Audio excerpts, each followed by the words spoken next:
Magandang gabi mga masters, bali ngayon po ay 8 videos po ma-upload ko po sa aking YouTube channel. Tama nga mga masters, 8 videos. Yon, what's up mga masters? Nandito na naman tayo sa panibagong araw, panibagong kabanata na naman ang pagsasama-samahan natin ngayon guys.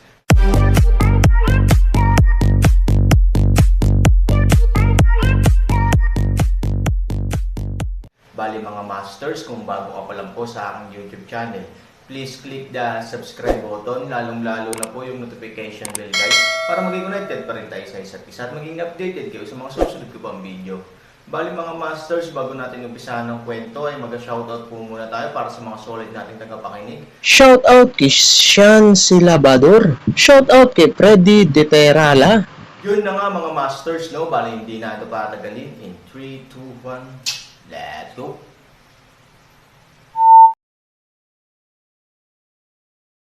Ngunit pagkaraan lamang ng ilang sandali, biglang sinabi ng matandang punong nayon, kumain ka. Bagamat mukhang hindi maganda ang mga ito, ipinapangako kung normal silang lahat, sa nayon lang. Hoy! Napabuntong hininga ang punong nayon at mahinang sinabi, Leigang. Oo. Malumanay na sagot ng lalaking tinatawag na Leigang, samahan ang mga bisita sa hapunan. Kung ayaw ng mga bisita, maaari mo silang ihatid para magpahinga. Kasabay nito, dahan-daang bumangon ang matandang pinuno ng nayon at sinabi kay Aaron at sa iba pa, masama ang pakiramdam ko. Kung gusto kong magpahinga, hindi na ako sasamahan. Sa sandaling bumagsak ang boses, nang hindi na hinintay na sumang-ayon si Aaron at ang iba pa, tumalikod ang matandang pinuno ng nayon at naglakad patungo sa silid sa loob. Aaron gusto niyang bumangon at tawagan ang matandang pinuno ng nayon, ngunit hindi siya tumawag sa labasan kung tutuusin, lahat, kumain na, bulong ni Leigang. Ang walang malasakit na pag-alis ng matandang village head ay nagpalamig sa dati ng hindi aktibong kapaligiran. Kung ikukumpara sa matandang punong nayon, nanahimik pa nga ang mga matatandang iyon. Kahit walang problema sa ulam, halatang hindi siya makakain. Magalang na inimbitahan ni Aaron si Leigang na dalhin ang kanyang sarili at ang iba sa lugar ng pahingahan upang makapagpahinga. Isa raw itong rest place. Sa katunayan, ilang bahay lang ang nabakant noong gabing iyon. Bilang karagdagan sa pagiging mas malaki, ito ay 4 na pader na may tuktok. Sina Ning Yu at Chen Shuang ay nagkalat ng kanilang sariling mga kumot sa lupa. Nais nilang magpahinga si Aaron at iba pa. Gayunpaman, pinili ni Aaron at ng iba pa na magpahinga sa pamamagitan ng pagsasabit ng lubod sa sala, habang ang mga kumot sa loob ng silid ay nagbigay ng pahinga sa mga babae. Well, sabi ko, magpahinga tayo ng maaga, at pagkatapos ay aalis tayo sa mapahamak na lugar na ito, sa madaling araw. Habang nakahiga si Wang Siman, sinugod niya ang Aaron at iba pang humanitarian sa sala mula sa inner room. Oo, kakaiba talaga sa village na ito. Naiinis ako kung mananatili ako ng isa pang segundo. Natakot din si Liu Fang. Oo, ganun din ang punong nayon. Wala na daw siyang choice, pero nang tanungin namin siya ng mabuti, tumanggi siyang magsalita pa. Sa tingin ko, may kakaiba at hindi nakikita ang liwanag. Sinabi rin ni Liu siya, bagamat kakaiba ang punong nayon, ang maganda ay maaga siyang umalis sa mesa para hindi na kami mahirapan sa hapagkainan. Nakakadiri sa akin ang mga pagkaing iyon ngayon. Dapat tumango si Wang Siman, shit, nakakadiri talagang pag-usapan ang mga pagkaing iyon. Para bang ilang linggong nabulok ang mga laman loob at naging pool ng putik. Hindi mapigilan ni Knife 12 na magreklamo tungkol dito. Hindi naman siguro masama gaya ng iniisip mo, mahinang sabi ni Ziking. Ngunit sa susunod na segundo, maaaring maramdaman niya ang mga mata ng ilang babae tulad ni Liu Xia sa dilim, isara ng bahagya ang kanyang bibig at huminto sa pagsasalita, magpahinga. Sabi ni Aaron, at pagkatapos ay inilipat ang kanyang enerhiya sa kanyang sarili, kamay. Nang sarado na ang pinto ng inner room ay napapikit din siya. Bagamat kakaiba, nararamdaman ni Aaron na palagi siyang nabubuhay sa iba. Sa makatuwid, pabayaan ang iba. Iba na siguro ang ugali, siguro mahirap sabihin. Huwag sisihin ang iba sa kanilang pag-uugali. Ipikit ang iyong mga mata at marahang tapikin si Nayener sa iyong mga bisig. Matapos makatulog ng ligtas ang batang babae sa kanyang mga bisig, bahagyang nakatulog si Aaron. Biglang, Ilang sandali matapos ang Aaron ay nakatulog, may mga pagsabog ng kakaibang tunog sa madilim na gabi sa nayon. Bagaman ang tunog ay kasing banayad ng isang ipis na gumagapang na dumaan, si Ihan ay nagmulat ng kanyang mga mata sa dilim halos. Kaagad, ang kapayapaan ng mahabang gabi ay biglang nabasag ng isang hiyawan, sina Ningyo, Qin Shuang at iba pang mga babae, pati na rin si Moyang at iba pa, ay nagising din sa sigaw na ito, nagmamadali silang lumabas ng silid at naisip ang sumigaw ng Aaron. Sa oras na ito, nakatayo na doon si Aaron kasama si Han Nian sa kanyang mga braso sa itaas ng pinto. Anong nangyayari? Malamig na tumingin si Qin Shuang sa paligid, hawak ang demonyong espada at gumawa ng buong defensive na postura. Hindi nagsalita si Aaron, ngunit sa oras na ito, nakabukas ang sulo sa gitna ng nayon, at hindi mabilang na mga yabag ang sumugod doon. Bahay ba ito ng punong nayon? May kaina-hinalang sabi ni Qin Shuang. Tumango si Aaron, puno ng pagkalito ang kanyang mga mata, sa kalagitnaan ng gabing pagsalakay. Kung ang target ay ang iyong sarili, ang saklaw ay dapat nasa iyong panig. Paano ito biglang lumitaw malapit sa bahay ng pinuno ng nayon? Ano does that mean? How could this happen? Umiling si Aaron. Hindi niya alam, hindi ba nila tayo iniistorbo? Paanong? Si Wang Siman ay utu-utu din. Kahit palihim na tipunin ay dapat kumilos ng tahimik. Ngunit ang mga yabag na ito ay nagmamadali at hindi nagtatagpo. Kaakibat ng apoy sa nayon. Hanggat bilang hindi sira ang utak, hindi ito makakaipon ng marami, baka kung ano ang nangyari sa nayon. Kakaibang sabi ni Moyang. Pinaalalahanan nito ang Aaron at pinagtibay ang hula ni Aaron. Tumanggaw si Aaron, Ningyu, Leader Do, Martial Sister. Oo, agad na tumugon ang tatlo, pumunta ka muna sa mga alagad at gumawa ng isang mahusay na trabaho ng proteksyon sa kaligtasan. Hindi ka dapat umalis ng kalahating hakbang maliban kung utusan kita. Oo, tumanggaw ang tatlo at wala nang sinabi pa. Umatras man sila gamit ang espada. Pumunta sila sa lugar kung saan nagpapahinga ang mga disipulo, ang iba, halika at tingnan mo ako. Pagkababa ng boses, si Han Sanya ang nanguna, at sumugod sa gitna ng nayon. Nang dumating si Aaron at ang kanyang partido, ang nayon ay dagat na ng mga tao at mga sulo.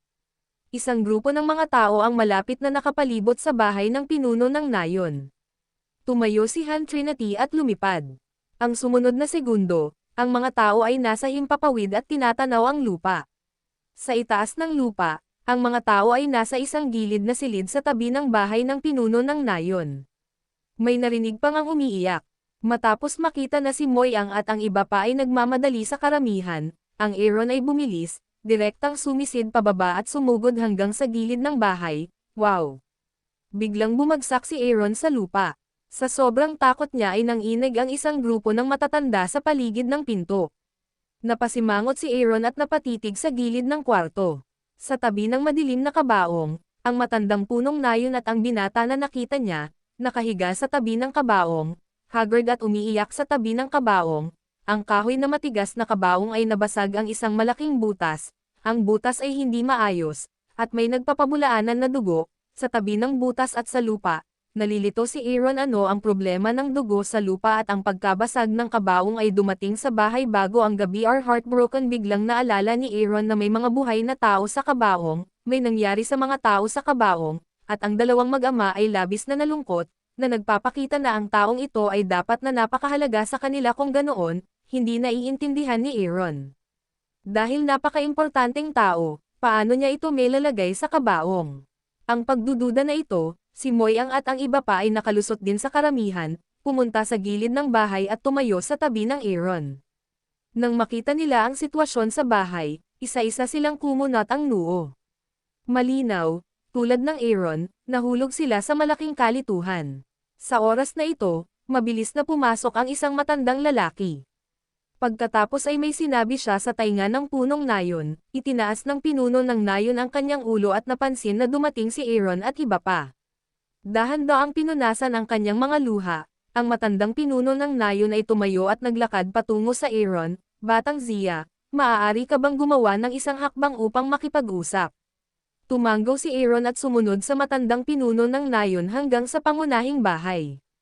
Sa pangunahing bahay, hindi umupo ang matandang pinuno ng nayon, ngunit tumingin sa langit at sinabing, "Gagabi na, Batang Zia."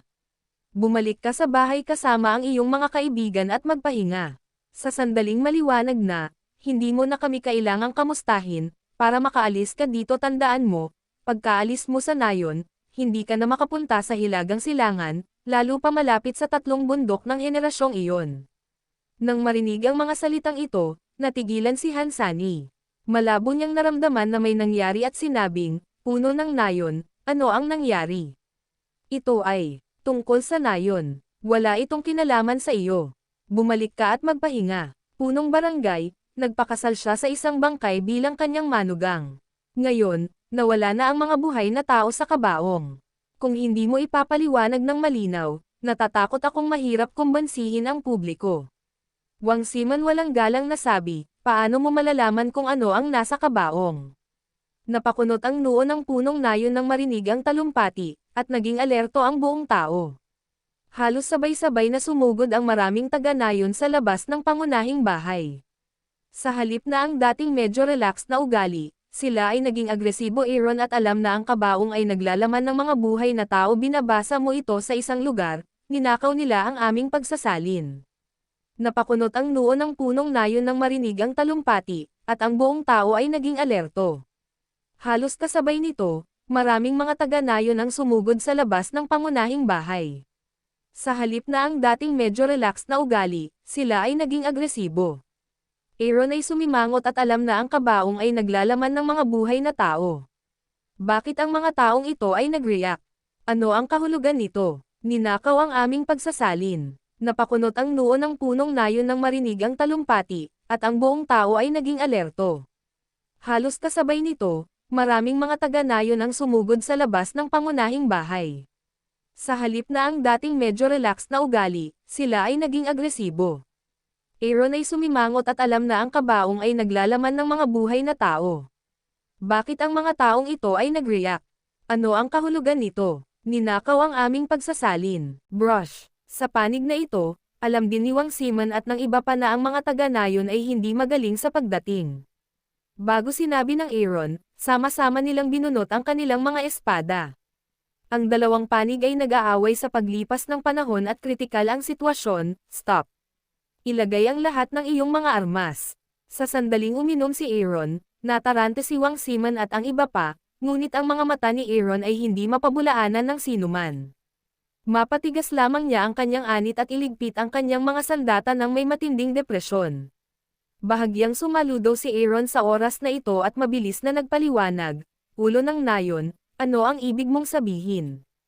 Alam mo ba kung bakit ka nagalit ng buhay na tao sa kabaong? Don't pretend in front of me. Kung hindi ikaw ang tao nito, paano mo malalaman na buhay ang kabaong? I believe you're wrong. Ikaw ay malinaw na kasabwat nito. Halika dito. Galit na sigaw ng punong Nayon. Sa sumunod na segundo, isang grupo ng mga taga-Nayon ang agad na sumalakay sa Aaron at iba pa. Sa labas, mas maraming taga-Nayon ang sumugod na galit, huwag manakit ng tao. Galit na sigaw ni Aaron kay Wang Simon at sa iba pa, at direktang bumukas ang chi ng kaguluhan sa kanyang kamay, nasira. Boom! Isang malakas na puwersa ng chi ang agad na pinakawalan mula sa Aaron.